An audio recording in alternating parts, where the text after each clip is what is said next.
Selamat pagi saudara yang dikasihi Tuhan, kita bersyukur pagi hari ini kita boleh datang ke hadapan Tuhan dan kita akan beribadah, memuji, memuliakan nama Tuhan. Mari kita sama-sama bangkit berdiri, kita mempersiapkan hati kita di hadapan Tuhan.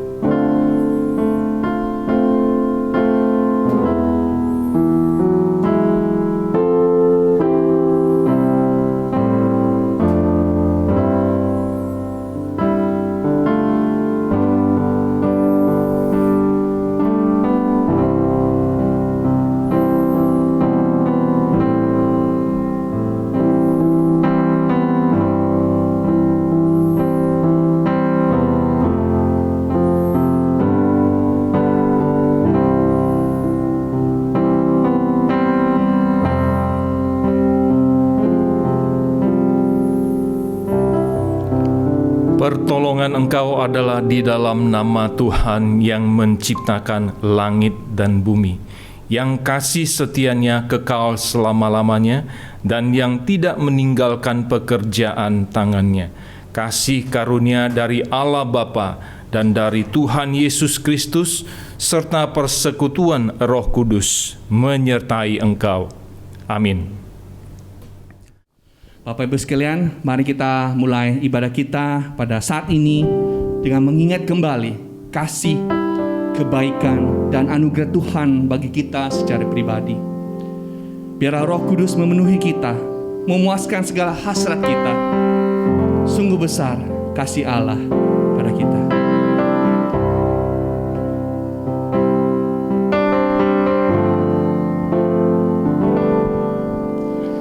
Ingat kasih-Nya, ingat kebaikan-Nya, dan anugerah-Nya selamatkanku. Sebab kasih-Nya setinggi langit, kasih setia Allah pada kita. Besar kasih Allah pada kita. Ingat kasih-Nya, ingat kasih-Nya, ingat kebaikan-Nya. terima kasih Tuhan. Dan anugerah-Nya selamatkanku. Sebab kasih-Nya setinggi langit, kasih setia Allah pada kita. Besar kasih Allah pada kita. Takkan lupa kasih-Nya. Ku takkan lupa kasih-Nya. Ku takkan lupa anugerah-Nya. Dia penuhkan, Dia penuhkan, Dia puaskan hasratku. Besar kasih Allah pada kita. Think about His love. Think about His goodness. Think about His love. Think about His goodness. Think about His grace. Think about His grace that brought us through. For as high as the heavens above, so great is the measure of our Father's love. Great is the measure of our Father's love. Think about His love. Think about His love. Think about His goodness. Thank you, Lord.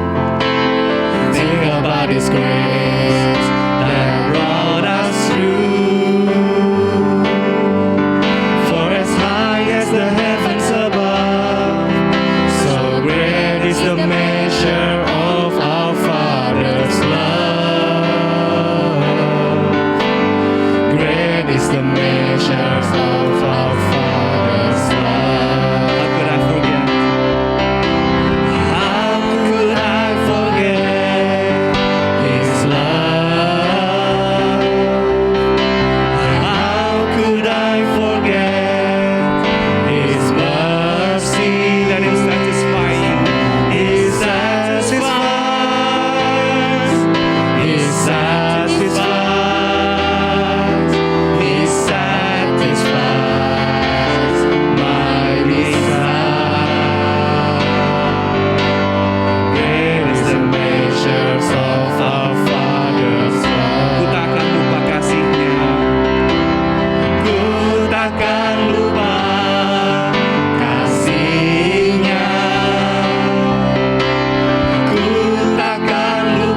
kembali kasih-Mu, kebaikan-Mu, dan anugerah-Mu yang Kau berikan dalam kehidupan kami. Engkau telah mati di atas kayu salib untuk memberikan anugerah keselamatan-Mu kepada kami, sehingga kami boleh setiap hari Tuhan menikmati kasih-Mu, menikmati kebaikan-Mu. Kami mengucap syukur Tuhan. Oleh sebab itu Tuhan, kami datang pada saat ini untuk mengingat semua kebaikan-Mu, untuk memuji dan memuliakan nama-Mu ya Tuhan. Inilah kami anak-anak-Mu. Tuhan hadir di tengah-tengah kami. Layakan, kuduskan kami Tuhan. Biarlah puji-pujian kami naikkan, boleh berkenan kepada Engkau. Terima kasih Tuhan Yesus.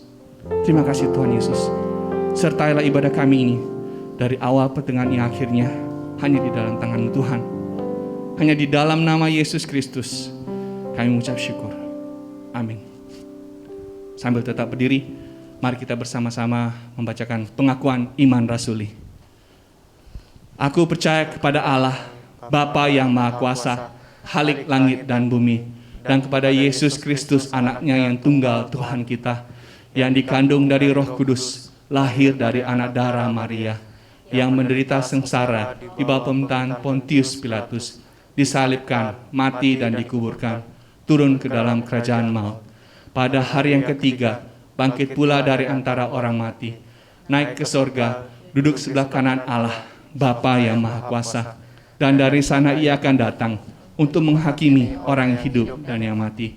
Aku percaya kepada Roh Kudus, gereja yang kudus dan am, persekutuan orang kudus, pengampunan dosa, kebangkitan tubuh, dan hidup yang kekal. Amin. Silakan duduk Bapak Ibu sekalian. Bapak Ibu sekalian, khususnya dalam pandemi ini, banyak sekali kejadian yang terjadi dalam kehidupan kita, baik itu kejadian baik maupun yang buruk. Namun Bapa kita mengerti semua itu. Kasih-Nya yang sempurna selalu nyata dalam hidup kita. Oleh sebab itu mari kita bersyukur kepada Bapa kita. Ku bersyukur Bapa.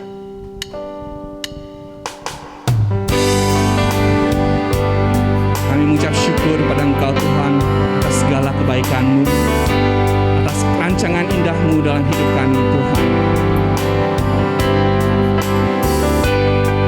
Terima kasih Tuhan. Terima kasih. Kami bersyukur padamu.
berjalan dalam lembah kegelaman, kami tidak takut bahaya, karena gadamu dan tongkatmu, itulah yang menghibur kami. Tak ada lembah kelam yang tak ku lewati tanpa hadirmu. Hatiku takkan gentar, sebab ku tahu tanganmu yang menopangku. Amin Tuhan. Tak ada lembah kelam yang tak ku lewati tanpa hadirmu.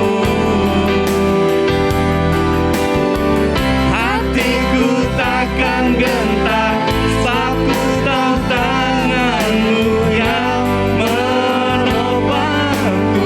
Kaulah Tuhan, Kaulah Yesus, Kaulah Tuhan, hanya Kau ku percaya. Kaulah Yesus, Kaulah Tuhan, harapan hidupku. Ku bersyukur Tuhan, ku bersyukur Bapa, ku bersyukur Tuhan, buat kasih setiamu di dalam hidupku. Ku bersyukur, kami bersyukur ya Bapa. Ku bersyukur Bapa, ku bersyukur Tuhan, buat kasih setiamu di dalam hidupku. Ku bersyukur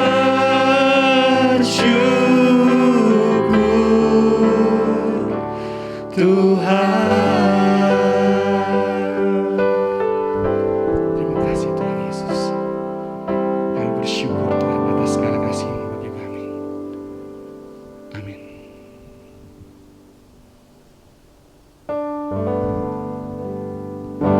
Kau kekuatanku, penopang hidupku, panji keselamatan. Kau buktikan kasih setiamu, benteng hidupku. Tak akan ku takut, sebab ku tahu Kau besertaku. Yesus, jaminan kekuatanku, hidupku. Kau kekuatan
jaminan hidupku. Amin ya Tuhan. Hanya berjalan bersamamu kami tandahkan gentar ya Tuhan.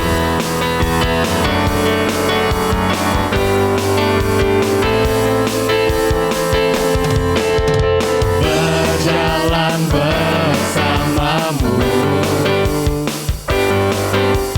tak akan ku gentar. Tanganmu Tuhan, Tanganmu menopangku, jalani kehidupan. Kau mengangkatku, Kau mengangkatku ke atas gunung batu. Kau beriku kemenangan, kekuatanku, Kau kekuatanku, penopang hidupku, panji keselamatan. Kau buktikan kasih setiamu, benteng hidupku. Tak akan ku takut, sebab ku tahu Kau besertaku.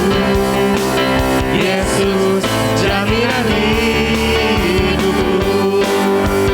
Kau kekuatanku, penopang hidupku, panji keselamatan. Kau buktikan kasih setiamu, benteng hidupku.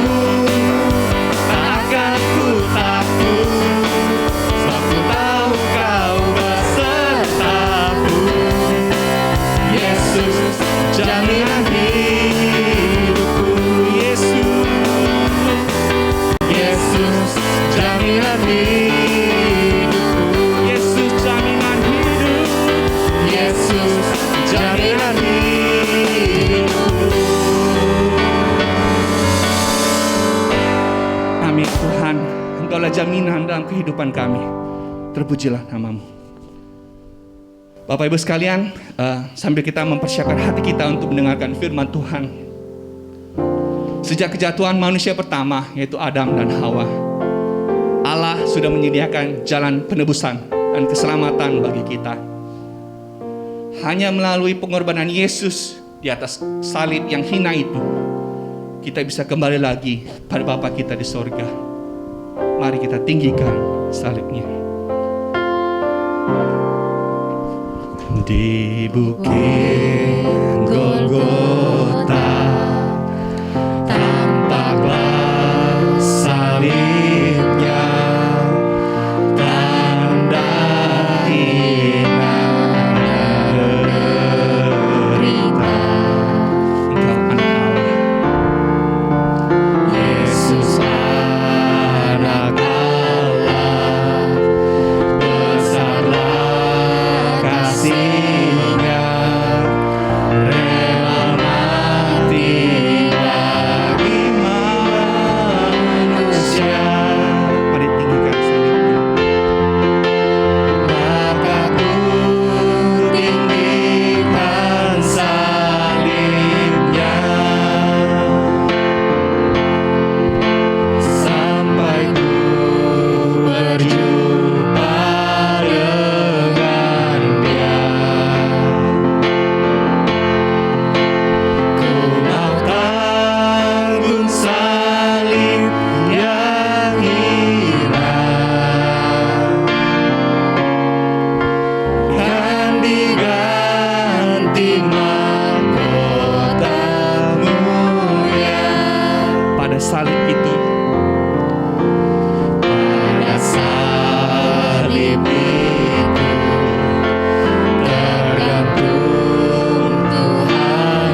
menantikan salibnya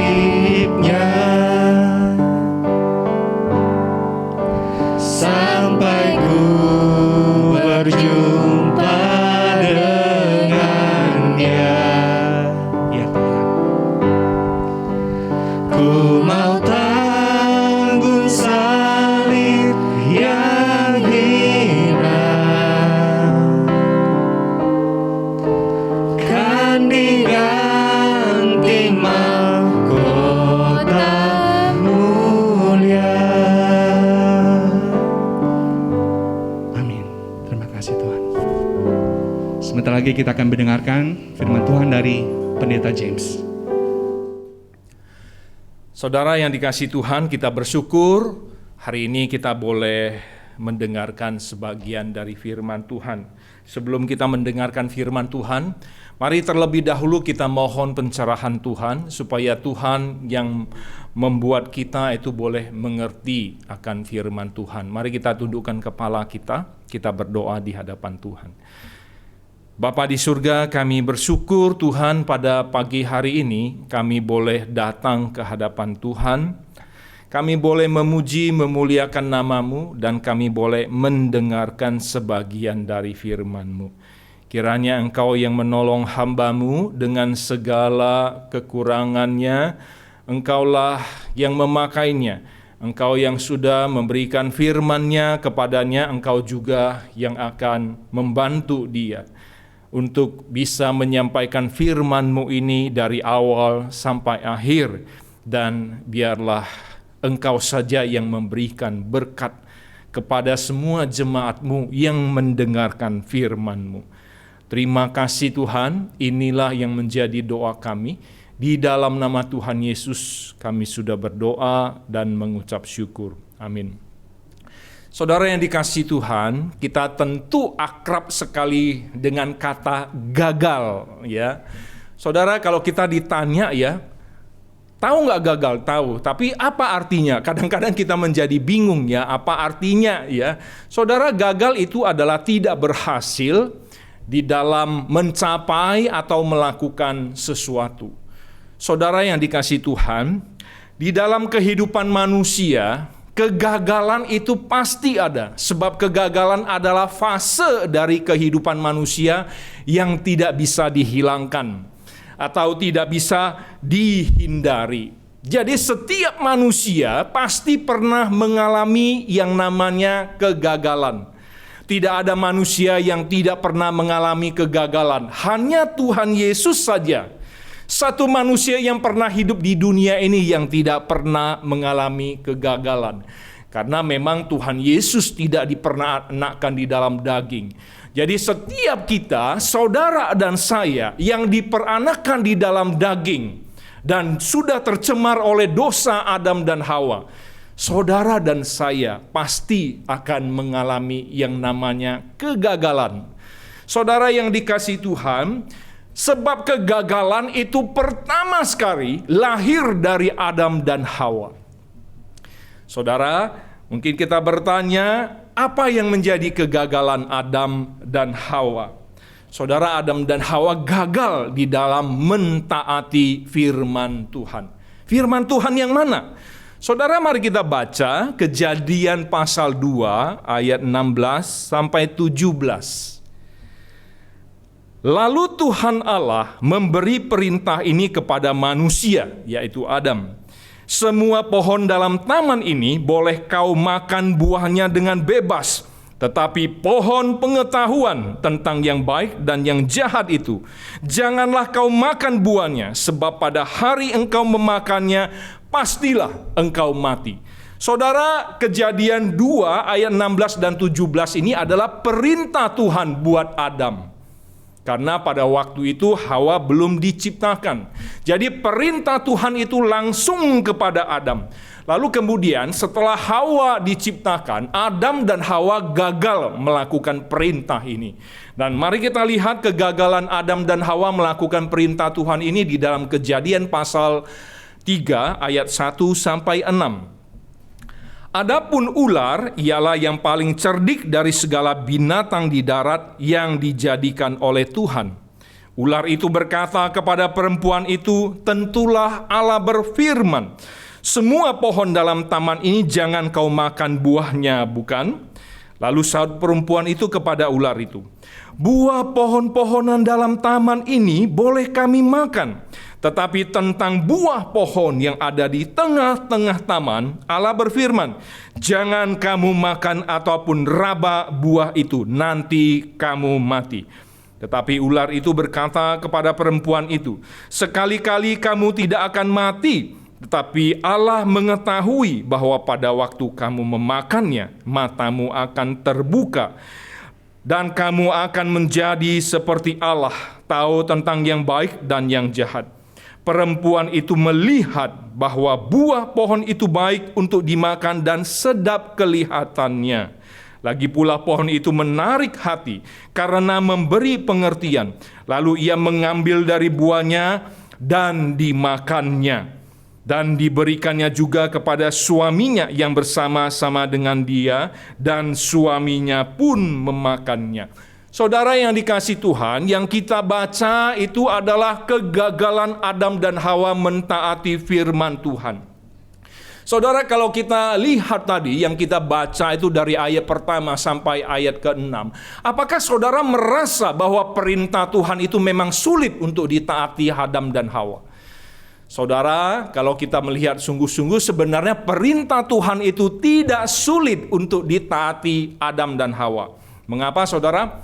Kalau kita berbicara tentang pohon, ya, saudara, perintah Tuhan itu jelas bahwa di dalam Taman Eden mereka boleh makan semua buah pohon yang ada di dalam Taman Eden. Tetapi hanya satu saja buah pohon yang di dalam Taman Eden itu tidak boleh mereka makan. Saudara, apakah perintah ini susah? Tidak, bukan, saudara. Susahnya kalau Allah memerintahkan bahwa mereka hanya boleh makan buah pohon satu buah pohon saja yang ada di dalam Taman Eden. Lalu kemudian yang lain itu mereka tidak boleh makan. Tetapi perintah Tuhan jelas tidak seperti itu. Mereka boleh makan semua buah pohon yang ada di dalam Taman Eden. Tetapi hanya satu saja pohon yang buahnya mereka tidak boleh makan. Saudara, bukankah perintah ini tidak sulit bagi Adam dan Hawa? Memang Tuhan tidak pernah memberikan perintah yang sulit kepada manusia. Saya percaya Tuhan tidak pernah mencobai manusia seperti itu, memberikan perintah-perintah yang sulit, tidak seperti itu. Saudara yang dikasihi Tuhan, jadi jelas bahwa perintah Tuhan yang diberikan kepada Adam itu bukan perintah yang sulit untuk dilakukan. Kalau kita berbicara tentang Taman Eden, saudara, menurut ahli Taman Eden itu luasnya sekitar 183 hektar. Saudara, bukankah Tuhan itu tidak melarang ya Adam dan Hawa itu makan buah pohon yang ada di luar Taman Eden? Bahwa mereka hanya boleh makan buah pohon yang ada di dalam Taman Eden yang seluas 183 hektar saja. Bukan, saudara, tidak seperti itu, ya. Saudara, kalau kita lihat, ya, jelas tadi perintah Tuhan, ya. Saudara, Tuhan itu tidak memberikan perintah yang sulit kepada Adam dan Hawa. Bahkan mereka itu boleh makan buah pohon yang ada di luar Taman Eden. Bukan di Taman Eden saja, saudara. Saudara, kalau kita perhatikan Kejadian pasal 1 ayat 29, di sana firman Tuhan menuliskan demikian. Berfirmanlah Allah, lihatlah aku memberikan kepadamu segala tumbuh-tumbuhan yang berbiji di seluruh bumi. Saya ulangi lagi, di seluruh bumi, bukan di Taman Eden saja. Dan segala pohon-pohonan yang buahnya berbiji, itulah yang akan menjadi makananmu. Jadi jelas, saudara. Jadi Adam dan Hawa boleh makan buah pohon yang ada di luar Taman Eden. Bukan hanya yang ada di Taman Eden saja. Saudara, kalau kita melihat ya perkiraan para ahli, itu luas dataran bumi itu sekitar 15 miliar hektar. Jadi kalau kita melihat membandingkan dengan luas Taman Eden, itu ada 81 kali. Ya. 81 kali luasnya saudara dataran bumi ini daripada 81 juta kali ya. Bukan 81 kali, 81 juta kali luasnya Taman Eden itu.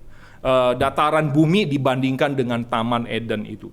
Saudara, kita bisa bayangkan ya, dataran bumi yang begitu luas itu berapa banyak buah pohon yang bisa tumbuh di sana. Dan bukankah Tuhan tidak melarang, bahkan mengatakan mereka boleh makan dengan bebas. Saudara yang dikasihi Tuhan, jadi jelas ya, saudara, perintah yang diberikan Tuhan ini bukan perintah yang sulit untuk ditaati Adam dan Hawa. Apalagi pada waktu itu saudara, belum ada manusia lain kan saudara. Hanya Adam dan Hawa saja. Saudara bisa bayangkan berapa banyaknya pohon itu yang mereka bebas makan. Jadi perintah Tuhan ini sungguh tidak sulit sebenarnya untuk mereka taati. Lalu kemudian kalau kita berbicara soal makan, saudara. Makan adalah salah satu aktivitas manusia untuk memenuhi kebutuhan hidupnya. Jadi makan bukan merupakan satu-satunya aktivitas manusia untuk memenuhi kebutuhan hidupnya. Selain makan, bukankah ada minum, saudara? Saudara, bukankah Tuhan tidak melarang manusia untuk minum? Yang Tuhan larang adalah makan, saudara. Tetapi itu pun yang Tuhan larang makan adalah satu batang pohon yang buahnya mereka tidak boleh makan. Sedangkan yang lain berjuta-juta pohon yang ada di dataran bumi di luar dari Taman Eden itu mereka boleh makan dengan bebas. Saudara yang dikasihi Tuhan, bukankah kita melihat di sini bahwa jelas saudara, Tuhan itu tidak memberikan perintah yang sulit. Dan lagi pula Adam dan Hawa pada waktu digoda oleh ular, mereka bukan di dalam keadaan kelaparan, saudara. Tetapi mereka berkelimpahan makanan. Beda dengan Tuhan Yesus. Saudara, pada waktu digoda oleh iblis, Tuhan Yesus itu sudah berpuasa 40 hari 40 malam dan dia begitu lapar. Dan juga beda sekali saudara, Tuhan Yesus pada waktu digoda itu berada di padang gurun. Sedangkan Adam dan Hawa berada di tempat yang sejuk, yang begitu banyak pohon.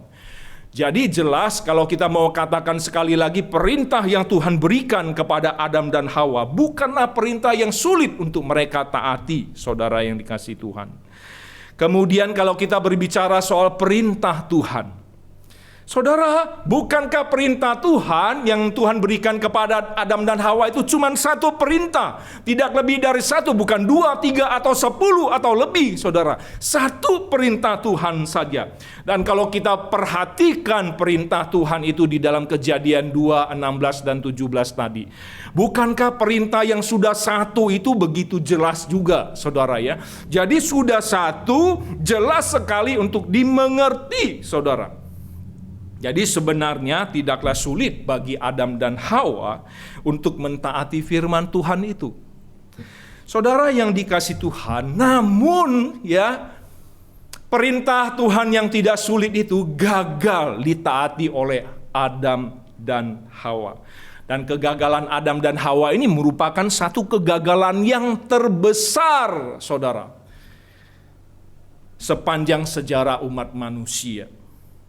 Kegagalan terbesar ini bukan karena saja Adam itu ya tidak melakukan perintah Tuhan yang tidak sulit untuk dilakukan itu, tetapi karena juga ada dampak buruk terbesar yang diakibatkan bagi umat manusia, yaitu kematian secara fisik dan rohani umat manusia karena kegagalan Adam dan Hawa mentaati firman Tuhan. Pertanyaan yang penting untuk kita renungkan adalah apa yang menjadi penyebab kegagalan Adam dan Hawa? Saudara, dengan mengetahui penyebabnya, kita akan bisa mewaspadai diri untuk tidak mudah gagal seperti Adam dan Hawa. Adam dan Hawa tidak tahu bahwa kegagalan mereka itu akan menjadi kegagalan terbesar, lalu kemudian memberikan dampak terburuk yang begitu luar biasa besarnya buat orang lain. Begitu juga dengan saudara dan saya. Kita tidak tahu, saudara, apakah kegagalan kita melakukan firman Tuhan itu akan memberikan dampak buruk yang terbesar bagi kita dan juga bagi orang lain, bagi keluarga kita, anak istri kita, dan orang-orang terdekat kita. Saudara, kalau kita melihat di berita ya, bukankah begitu banyak berita ya yang pada waktu ini ya berkenaan dengan minyak goreng, saudara. Ada begitu banyak orang yang melakukan hal-hal yang curang, lalu kemudian mereka ditangkap. Ya, saya melihat sebuah berita, ada seorang yang dia sudah punya jabatan yang cukup ya untuk menghidupi keluarganya. Lalu kemudian dia tergiur, saudara, untuk melakukan penipuan. Dia jual minyak goreng palsu. Saudara, waktu dia melakukan ini, apakah dia tahu dampak buruk dari kegagalan dia mentaati kebenaran? Itu akan membawa dampak buruk bagi diri dia dan juga bagi keluarganya. Tidak, saudara. Dan akhirnya apa? Dia kemudian ditangkap, saudara, dimasukkan ke dalam penjara. Bukankah dampak buruk bagi dia karena dia tidak pernah dipenjara? Bukankah dampak buruk bagi keluarganya? Siapa yang menghidupi keluarganya? Bukankah itu menyusahkan keluarganya? Begitu juga dengan kita, saudara. Setiap kali kita gagal melakukan firman Tuhan, itu selalu ada dampak buruk. Saudara, mari saudara dan saya itu menjaga. Jangan sampai kita gagal melakukan perintah Tuhan, lalu kemudian kita mendapatkan dampak buruk yang terbesar itu. Saudara, apa yang menjadi penyebab kegagalan Adam dan Hawa? Yang pertama, Adam dan Hawa itu tidak gigih mentaati firman Tuhan. Saudara, untuk mentaati firman Tuhan itu kita perlu kegigihan. Bukan hanya saja sembarangan taat, saudara. Tuhan menginginkan semua anak-anaknya gigih mentaati firman Tuhan. Kalau tidak memiliki kegigihan, percayalah, saudara dan saya itu akan mudah jatuh di dalam serangan godaan dosa yang begitu luar biasa. Saudara, kalau kita pelajari dari kegagalan Adam dan Hawa di dalam Kejadian 3 ayat 1 dan 6 tadi ya, kita bisa melihat, saudara, bahwa tidak ada kegigihan Adam dan Hawa mentaati firman Tuhan. Ya, tidak ada kegigihan. Adam dan Hawa mudah menyerah dan kalah terhadap serangan godaan dosa. Itu, saudara, yang kita bisa lihat dari ayat 1 sampai ayat 6. Dan sebenarnya, saudara, Tuhan menghendaki setiap anaknya gigih untuk mentaati firman Tuhan. Bukan hanya saja melakukan, bukan hanya saja bisa melakukan, tetapi harus melakukannya dengan gigih, harus taat dengan gigih, sehingga kita bisa mengalahkan serangan godaan dosa yang begitu hebat. Saudara, mengingat begitu hebatnya serangan dosa, maka Tuhan sendiri yang mengajarkan tentang kegigihan serangan godaan dosa itu. Saudara, kalau kita perhatikan di dalam Kejadian 4 ayat 7b, di sana firman Tuhan menuliskan demikian. Ya, Tuhan berkata kepada Kain, dosa sudah mengintip. Saudara, kata mengintip ini berasal dari bahasa asli yang menggambarkan seekor harimau yang sedang berjongkok mengendap-endap untuk mengintip untuk memangsa ya hewan yang ada di depannya, saudara. Jadi dia itu jongkok ya, dia berupaya supaya mangsanya itu tidak melihat dia. Dia mengintip dan dia siap untuk mengejar dan menerkam mangsa itu. Saudara, demikian jugalah gambaran dari godaan, serangan godaan dosa itu. Saudara dan saya itu tidak akan tahu ya, seperti seekor harimau yang mengintip, mengendap-endap. Begitulah serangan godaan dosa. Serangan godaan dosa datang itu tidak memberitahu kita kapan dia akan datang menyerang kita. Tidak, saudara. Ya, dia selalu datang sesuai dengan waktunya. Dan dia selalu tahu bagaimana waktu yang tepat, seperti harimau itu tahu waktu yang tepat untuk mengejar mangsanya dan menerkam mangsanya. Saudara yang dikasihi Tuhan, jelas sekali di sini ya Tuhan menyerukan kepada kita untuk berhati-hati. Jangan anggap remeh serangan godaan dosa, karena itu begitu hebat, saudara. Dan saudara yang dikasihi Tuhan, yang kedua, tidak itu saja ya. Yang kedua, Tuhan juga berkata, Ia sangat menggoda engkau. Kata sangat menggoda dalam bahasa aslinya berarti godaan bujukan yang bertubi-tubi. Yang sampai membuat kita merasa godaan itu terlalu nikmat, ya, terlalu indah untuk ditolak, terlalu rugi untuk diabaikan.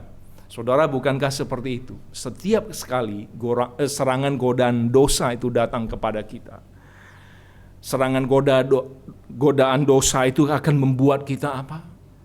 Membuat kita itu susah untuk menolak. Karena apa? Karena kita tergoda untuk melakukannya. Rasanya nikmat sekali untuk melakukannya. Saudara, bukankah demikian kalau kita lihat dari Kejadian 3 ayat 1 sampai 6. Adam dan Hawa digoda begitu rupa, saudara, ya. Sehingga satu persatu ya mereka merasa nikmat untuk melakukannya. Saudara, bukankah ular berkata kepada Adam dan Hawa demikian, kamu akan menjadi seperti Tuhan. Saudara, bukankah godaan itu ya begitu luar biasa, saudara? Siapa yang tidak mau menjadi seperti Tuhan, saudara?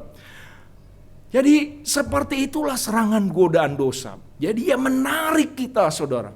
Supaya kita apa? Supaya kita itu susah untuk menolaknya. Rasa rugi kalau tidak menikmati dosa itu. Saudara yang dikasihi Tuhan, bukan itu saja, saudara. Lalu kemudian ketika Adam dan Hawa itu melihat buah itu dan dia tertarik dan dia mengambilnya. Lalu kemudian memakannya. Jadi saudara bisa lihat bertubi-tubi serangan godaan dosa itu. Memang tidak mudah untuk ditolak selain daripada kita memiliki kegigihan untuk menolaknya. Kegigihan untuk mentaati firman Tuhan. Saudara yang dikasihi Tuhan, begitulah hebatnya serangan godaan dosa yang Tuhan beritahukan kepada saudara dan saya, supaya kita itu benar-benar waspada terhadap serangan godaan dosa. Jangan anggap remeh, saudara, godaan dosa itu. Orang yang punya iman dan kedekatan kepada Tuhan yang luar biasa seperti Raja Daud saja bisa dikalahkan oleh serangan godaan dosa. Apalagi saudara dan saya, bukan? Apakah saudara dan saya itu punya iman lebih besar daripada Daud? Punya kedekatan kepada Tuhan lebih daripada Daud? Tidak, bukan, saudara. Siapa yang berani mengakui seperti itu, saudara? Saya percaya tidak ada di antara kita yang mengakui seperti itu. Daud saja yang begitu hebat saja bisa dikalahkan, saudara. Apalagi saudara dan saya. Kalau saudara dan saya tidak berhati-hati, kalau saudara dan saya anggap remeh terhadap serangan godaan dosa itu. Ketika Daud melihat Batseba mandi. Lalu kemudian ketika Daud dibujuk oleh iblis untuk menghitung orang Israel, Daud kalah. Dan mengapa Daud kalah? Karena Daud tidak gigih mentaati firman Tuhan. Daud melihat semuanya itu nikmat untuk dilakukan, susah untuk ditolak. Lalu kemudian dia ditarik oleh serangan godaan dosa itu dan dia jatuh di dalam dosa itu. Saudara yang dikasihi Tuhan, ketika Kain diserang oleh godaan dosa, Tuhan sendiri mengajarkan Kain untuk melawannya dengan gigih. Tuhan berkata kepada Kain, engkau harus berkuasa atasnya, Kata harus berkuasa itu dalam bahasa aslinya jelas sekali artinya. Maksudnya adalah lawan secara terus-menerus sampai mengalahkannya. Itu yang diminta Tuhan semua kepada anak-anaknya. Ketika serangan godaan dosa itu datang, lawan terus sampai mengalahkan serangan godaan dosa itu, melawan tanpa henti, saudara. Saudara, jadi Tuhan mengajarkan harus ada perjuangan gigih mengalahkan serangan godaan dosa itu. Inilah cara yang paling ampuh melawan dosa. Dan tidak ada cara lain lagi yang lebih ampuh daripada itu. Dan cara inilah yang dipakai Yusuf saat mengalami serangan godaan dosa dari istri Potifar yang begitu gigih membujuk Yusuf. Saudara, serangan godaan itu begitu gigih untuk menyerang. Kalau saudara dan saya tidak gigih melawan, pasti kita akan kalah, saudara. Saudara, kita bisa memperhatikan di dalam Kejadian 39 ayat 10, di sana dituliskan, hari ke hari istri Potifar itu membujuk Yusuf. Artinya apa, saudara? Istri Potifar itu tidak menyerah. Dia selalu menyerang Yusuf, menggoda Yusuf hari ke hari, saudara. Artinya apa? Serangan godaan dosa itu datang bertubi-tubi, tidak henti-henti, saudara. Lalu kemudian, dan dia mencari waktu yang tepat untuk menyerang. Di dalam Kejadian 39 ayat 11, di sana dituliskan, pada suatu hari, saat hanya Yusuf dan istri Potifar berada di rumah, tak ada orang lain lagi. Saudara, ketika tidak ada orang lain lagi, bagi istri Potifar, inilah waktu yang tepat. Lalu kemudian dia menggoda Yusuf, karena di rumah itu tidak ada orang lagi. Istri Potifar bisa merasa mungkin Yusuf malu ketika ada orang, ya. Dan ketika dia menunggu hari ke hari, inilah waktu yang paling tepat. Dan apa, saudara? Karena di rumah itu tidak ada orang lagi. Hanya istri Potifar dan Yusuf saja. Dan godaan itu dilancarkan kepada Yusuf. Dan saudara, apakah Yusuf gagal? Saudara, Yusuf tidak gagal, saudara. Yusuf berhasil mengalahkan serangan godaan dosa itu. Apa yang dilakukan Yusuf, saudara? Dia gigih terus mentaati firman Tuhan. Dia gigih terus melawan serangan godaan dosa itu. Saudara, dan akhirnya Yusuf benar-benar melakukan perintah Tuhan dengan baik. Mentaati perintah Tuhan dengan baik. Benar-benar mengalahkan serangan godaan dosa itu. Saudara, serangan godaan dosa apa yang saudara dan saya hadapi sekarang? Bagaimana saudara dan saya itu menghadapi serangan godaan dosa itu? Cara apa yang saudara pakai? Dan apakah cara itu selalu berhasil? Atau sebaliknya, cara itu sering sekali gagal? Atau sebenarnya kita tidak punya cara apa-apa, saudara, sehingga kita sering gagal menghadapi serangan godaan dosa itu. Saudara, ketahuilah, tidak ada cara ampuh mengalahkan serangan godaan dosa selain daripada cara yang Tuhan ajarkan kepada Kain. Itulah yang Tuhan ajarkan kepada semua anak-anaknya, untuk melawan godaan dosa itu secara terus-menerus dan terus-menerus tidak berhenti untuk mengalahkan. Ketika kita lelah, ketika kita berhenti, pastilah saudara dan saya akan gagal mentaati firman Tuhan. Pastilah saudara dan saya akan jatuh di dalam serangan godaan dosa itu. Saudara yang dikasihi Tuhan, penyebab kegagalan Adam dan Hawa yang kedua adalah tidak gigih mengasihi Tuhan. Kegigihan mentaati perintah Tuhan tidak bisa dilepaskan dari kegigihan mengasihi Tuhan. Kita tidak bisa gigih mentaati firman Tuhan jikalau kita tidak memiliki kegigihan untuk mengasihi Tuhan, saudara.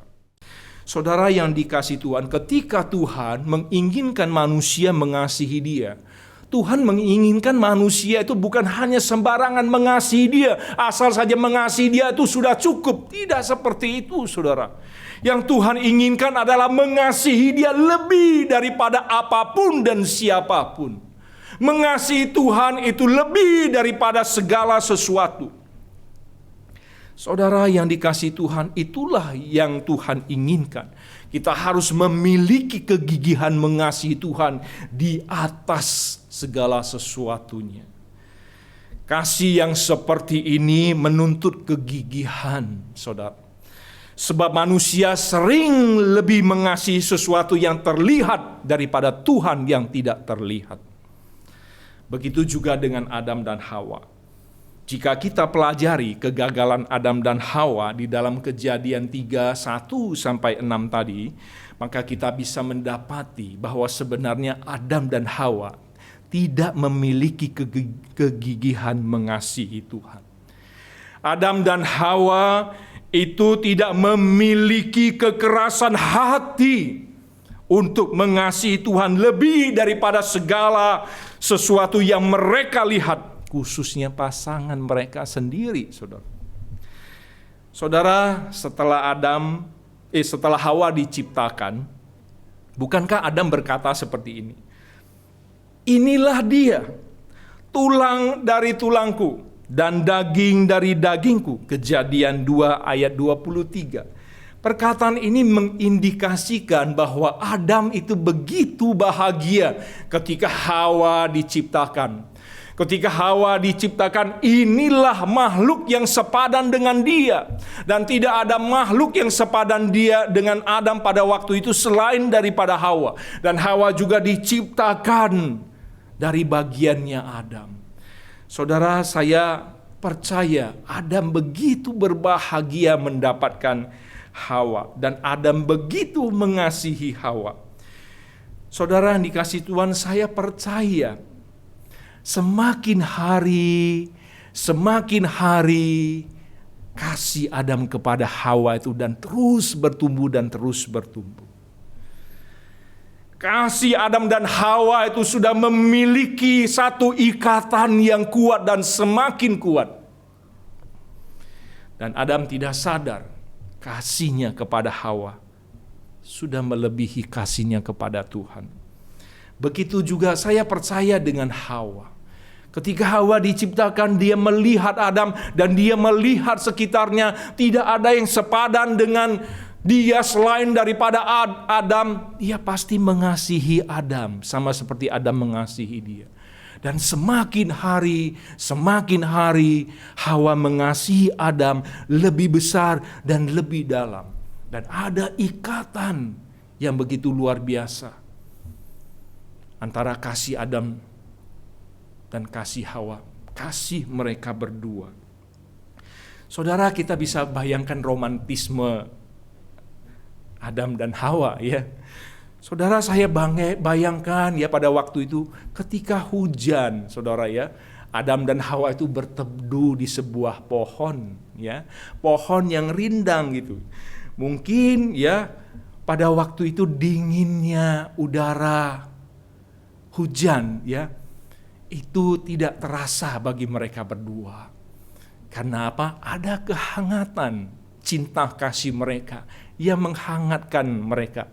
Mungkin juga pada waktu itu, ya saudara, Hawa itu menyandarkan kepalanya di pundak Adam. Lalu kemudian Hawa berkata begini, saudara, "Koko Adam, dunia ini milik kita berdua." Saudara yang dikasihi Tuhan, memang saudara, perkataan Hawa ini benar.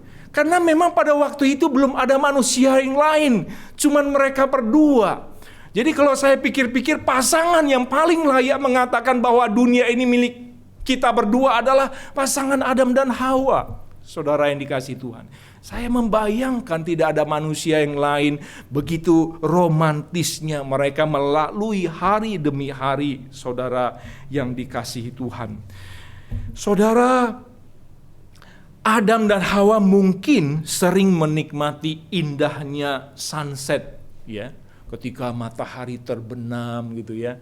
Ya mungkin waktu saudara dan saya itu bersama-sama dengan pasangan ya, sebelum menikah menikmati sunset itu, aduh kita merasa begitu romantis lah ya saudara ya. Nah saudara, demikian juga saya percaya ya yang terjadi kepada Adam dan Hawa. Dari kian hari romantisme mereka itu terus bertumbuh dan semakin besar dan semakin dalam. Dan saya percaya inilah waktu yang paling tepat yang sudah ditunggu-tunggu oleh ular untuk menggoda Adam dan Hawa. Waktu ketika kasih Adam kepada Hawa itu semakin besar dan semakin dalam. Waktu ketika kasih Hawa kepada Adam itu semakin besar dan semakin dalam, melebihi kasih mereka kepada Tuhan.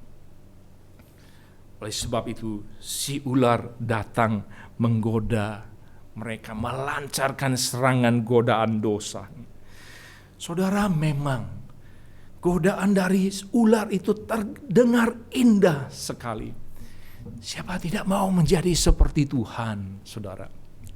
Saudara yang dikasih Tuhan, di ayat pertama itu memang dikatakan bahwa ular adalah yang paling cerdik ya, saudara.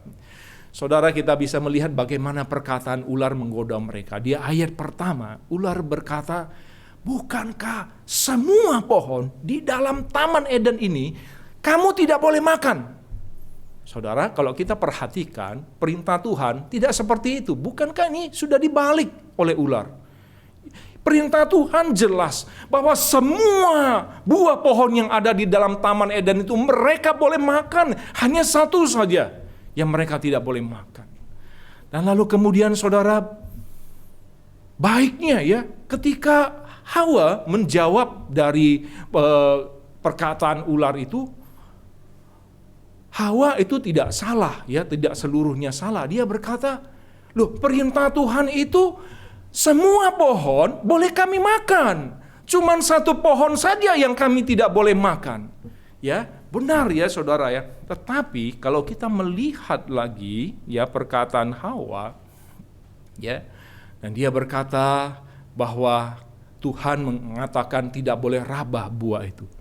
Saudara, di dalam perintah Tuhan bukankah itu tidak ada? Lalu kemudian Hawa juga berkata, nanti kamu mati. Saudara, kalau kita perhatikan firman Tuhan di dalam Kejadian 2:16-17 tadi, bukankah jelas Tuhan berkata apa? Pastilah kamu mati, bukan nanti kamu mati. Ada kata pastilah di sana, itulah penekanannya yang tidak disebutkan oleh Hawa. Jadi saudara, kalau kita mau mengatakan bahwa Hawa itu sudah apa? Mengurangi dan menambahkan firman Tuhan. Saudara, di dalam Ulangan jelas sekali ya disebutkan 2 kali saudara bahwa kita itu tidak boleh mengurang atau menambah-nambahi firman Tuhan. Apa yang ada seperti itu, itulah. Jangan kita kurangi dan jangan kita tambahkan. Saudara, hal seperti itulah yang terjadi pada Hawa pada waktu itu. Dan dia tidak sadar apa yang menjadi perkataannya. Lalu kemudian dia semakin dibawa ke dalam godaan itu saudara, sehingga dia semakin dalam masuk di dalamnya, dan dia merasa susah sekali untuk mengabaikan serangan godaan dosa itu. Karena apa? Begitu menarik hati saudara, sangat rugi untuk ditolak. Ya, begitulah serangan godaan dosa ketika menyerang kita. Kita akan merasa seperti itu, rugi sekali untuk menolak. Apalagi kalau tidak ada orang, saudara ya. Wah, tidak ada orang. Cuman kita sendiri, gak ada yang lihat. Tetapi kita lupa, siapa yang melihat kita? Yang di atas melihat kita, saudara. Tetapi apa? Kita tidak peduli, bukan, kepada yang di atas. Karena apa? Kita selalu peduli kepada yang terlihat, tetapi kurang peduli kepada yang tidak terlihat, yaitu Tuhan sendiri. Oleh sebab itulah saudara dan saya, mengapa bisa sering jatuh di dalam serangan godaan dosa? Karena kita tidak lebih mementingkan Tuhan. Tuhan yang melihat kita. Tuhan yang mengetahui segala sesuatunya. Tidak ada yang tersembunyi bagi Dia. Bagaimanapun kita pinter menyembunyikan dosa kita, entah masuk di ruangan atau apa gitu, kita tidak akan mampu menyembunyikan dosa kita di hadapan Tuhan. Kalau menyembunyikan dosa kita di hadapan manusia, kita mampu dan kita semakin lihai melakukan seperti itu, bukan saudara? Tetapi tidak ada satu kali pun kita bisa menyembunyikannya daripada Tuhan. Saudara yang dikasihi Tuhan, ketika Hawa itu sudah tergoda dan dia susah untuk menolaknya, dan dia memetik buah itu, karena buah itu begitu menarik, dia ambil. Saudara, waktu dia ambil saja, dia nggak makan, itu belum dosa, saudara. Perintah Tuhan itu jelas, ketika mereka makan, mereka itu sudah berdosa. Saudara, Hawa bukan saja mengambilnya, lalu kemudian dia memakannya. Dia bukan saja memakannya, tetapi dia memberikan kepada Adam yang ada bersama-sama dengan dia, saudara. Saudara, saya percaya karena ada ikatan kasih dari Hawa kepada Adam. Hawa begitu mengasihi Adam. Hawa tidak mau dia sendiri yang mendapatkan kenikmatan itu. Dia sendiri yang mendapatkan hal-hal yang indah itu menjadi seperti Tuhan. Oleh sebab itu dia mau pasangannya, Adam, juga menjadi sama-sama seperti dia, apa yang akan dia dapatkan. Saudara yang dikasihi Tuhan, Adam menerima buah itu. Lalu kemudian dia memakannya. Mengikuti Hawa memakan buah terlarang itu. Saudara, bukankah Adam seharusnya tidak memakan buah itu? Adam seharusnya sejak awal memperingatkan Hawa supaya tidak melanggar perintah Tuhan. Tapi Adam sama sekali tidak lakukan. Mengapa, saudara? Mengapa Adam tidak melakukan? Saudara, bukankah jelas ketika Tuhan memberikan perintahnya kepada Adam, itu langsung, saudara, suara Tuhan itu kedengaran. Adam itu mendengar dengan jelas suara Tuhan itu. Tapi kenapa Adam tidak memperingatkan Hawa? Adam tidak mencegah Hawa untuk ditaklukkan oleh serangan godaan dosa itu. Saudara, apakah pada waktu Hawa digoda oleh ular itu, Adam tidak ada bersama-sama dengan Hawa? Saudara, jelas ya, di dalam Kejadian 3 ayat 6b ya, di sana dituliskan suaminya yang bersama-sama dengan dia. Nah, orang Yahudi itu menyimpulkan bahwa kata ini jelas bahwa Adam itu bersama-sama dengan Hawa sejak dari awal ular itu menggoda Hawa. Jadi Adam ada bersama-sama dengan Hawa. Saudara, kalimat aslinya ya, kata aslinya bersama-sama itu dari kata im, beserta. Kita tahu kata im itu dari kata Immanuel ya, saudara ya, beserta. Jadi Adam ada beserta dengan Hawa sejak ular itu menggoda Hawa. Lalu kenapa Adam tidak melarangnya? Jika Adam ada bersama-sama dengan Hawa, bukankah seharusnya Adam melarang Hawa melakukan itu semua? Saudara, kemungkinan besar jawabannya ada karena ikatan kasih Adam kepada Hawa itu sudah begitu luar biasa, melebihi kasih Adam kepada Tuhan. Ikatan kasih antara Adam dan Hawa sudah bertumbuh begitu luar biasa sehingga mengalahkan kasih mereka kepada Tuhan, saudara. Kasih Adam dan Hawa kepada Adam lebih besar daripada kasih kepada Tuhan. Inilah yang membuat mereka gagal mentaati firman Tuhan. Saudara, kalau kita ingat satu kisah yang luar biasa, yaitu Yefta. Saudara, Yefta itu pernah bernasar kepada Tuhan. Kalau dia bisa pulang dari peperangan itu dengan selamat, maka Dia akan memberikan orang yang keluar dari pintu rumahnya yang pertama sekali menemui dia. Artinya manusia ya, saudara, keluar dari pintu rumahnya menemui dia, ya, itu manusia. Jadi Yefta mau mengatakan orang yang keluar dari rumahnya yang pertama sekali menemui dia, dia akan berikan menjadi milik Tuhan. Dan dia akan dipersembahkan sebagai korban bakaran buat Tuhan. Saudara, Nasar ini begitu luar biasa, saudara. Lalu kemudian benar, saudara, Yefta itu pulang dari peperangan itu dengan selamat. Siapa yang keluar dari pintu rumahnya pertama sekali menyambut dia?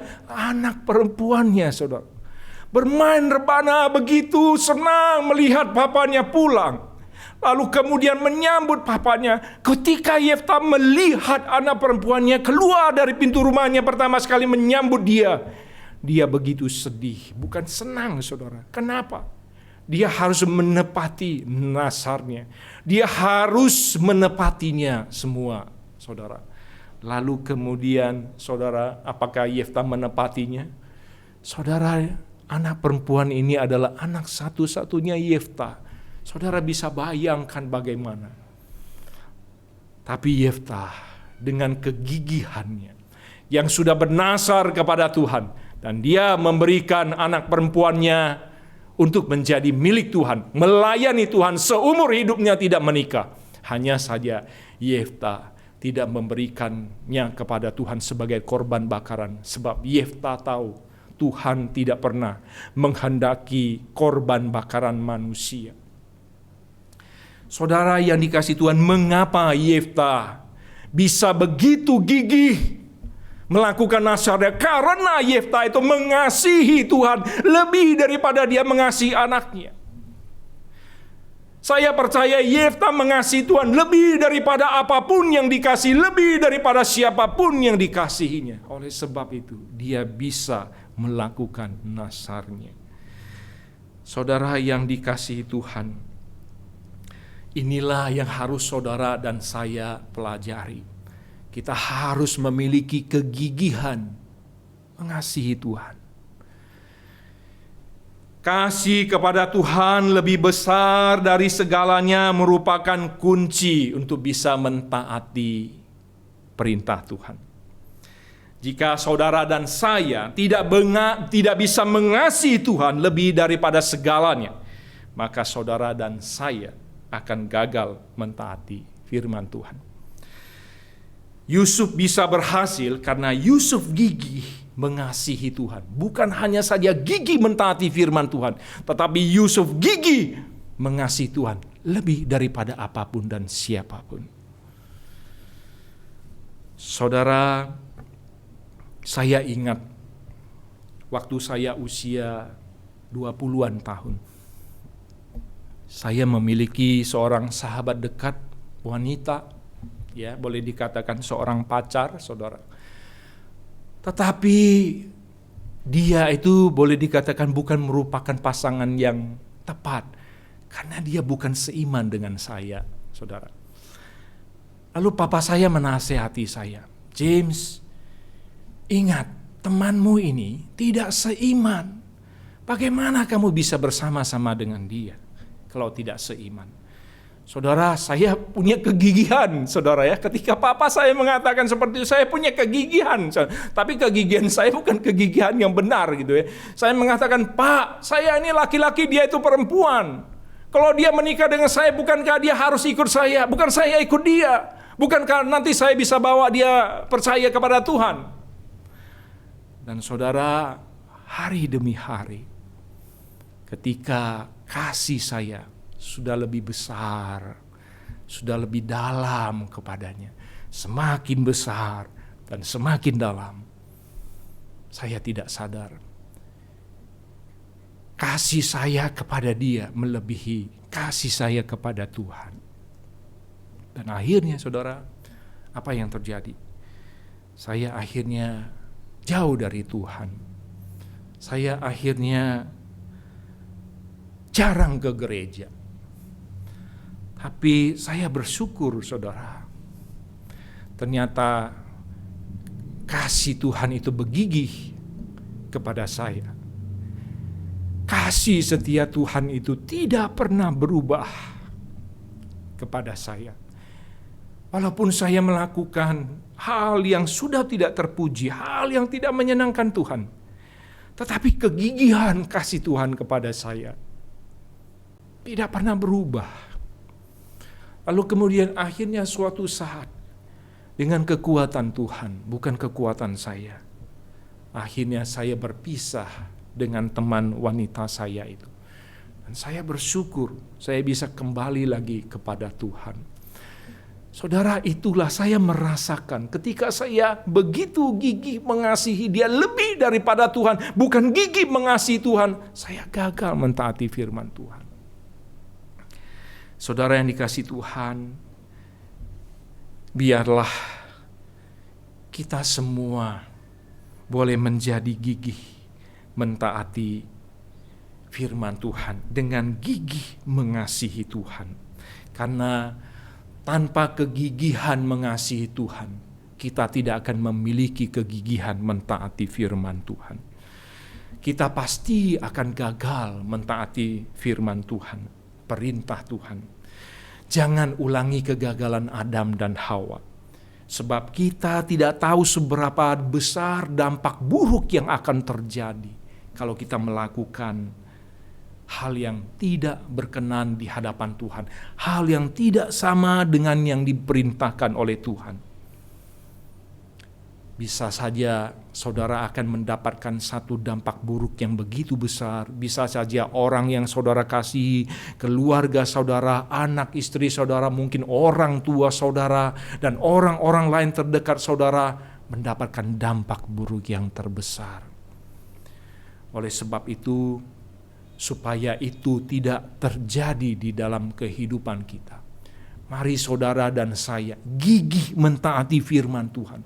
Mari saudara dan saya gigih mengasihi Tuhan. Supaya saudara dan saya bisa terus berhasil di hadapan Tuhan. Berhasil mengikuti semua perintahnya. Amin. Mari kita bersatu di dalam doa. Bapa di surga, kami bersyukur kami sudah mendengarkan sebagian dari firman-Mu. Ingatkan kami Tuhan, bahwa Engkau sendiri yang sudah mengajarkan bahwa serangan godaan dosa itu begitu dahsyat, begitu hebat ya Tuhan, begitu gigih, terus bertubi-tubi menyerang. Kalau kami tidak memiliki kegigihan untuk melawan, kalau kami tidak memiliki kekerasan hati untuk terus dan terus melawannya, maka kami pasti akan jatuh di dalam dosa. Tuhan tolong kami, supaya kami lebih kuat lagi ya Tuhan. Setelah kami mendengarkan firman-Mu ini, kami boleh lebih berhati-hati lagi. Setiap serangan godaan dosa yang datang kepada kami, kami ingat dua hal. Yang pertama, gigih mentaati firman. Dan yang kedua, gigih mengasihi Engkau lebih daripada segalanya. Terima kasih Tuhan. Inilah yang menjadi doa kami. Di dalam nama Tuhan Yesus kami sudah berdoa dan mengucap syukur. Amin. Saudara yang dikasihi Tuhan, kita bersyukur kita sudah mendengarkan firman Tuhan, kita sudah menaikkan pujian-pujian kita kepada Tuhan. Biarlah semuanya itu boleh berkenan di hati Tuhan. Mari kita sama-sama bangkit berdiri, kita mengakhiri ibadah kita dengan pujian doksologi.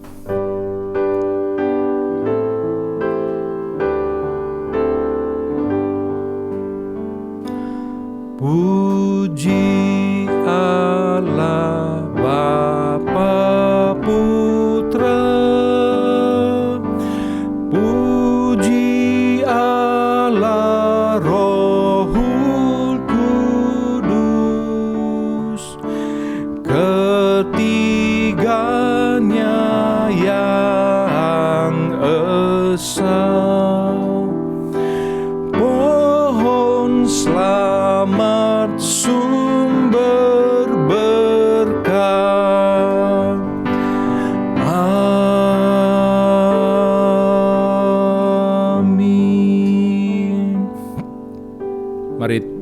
menundukkan kepala dan hati kita di hadapan Tuhan.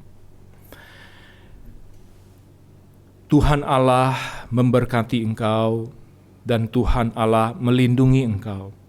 Tuhan Allah menyinari engkau dengan wajah-Nya, memberi engkau kasih karunia. Dan Tuhan Allah menghadapkan wajah-Nya kepadamu dan memberi engkau damai sejahtera. Amin.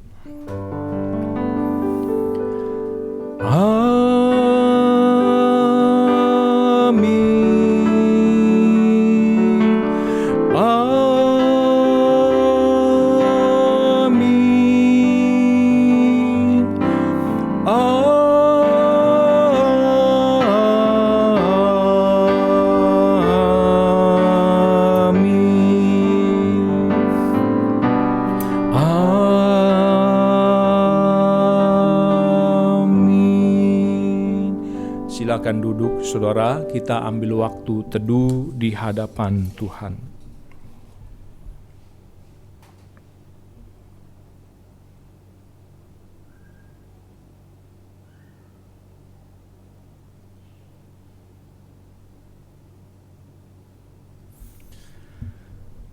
Saudara, ada beberapa hal yang mau disampaikan. Yang pertama itu tanggal 15 April ya, kita akan memperingati kesengsaraan Tuhan Yesus di Jumat Agung ya. Di Jumat Agung itu ada perjamuan kudus.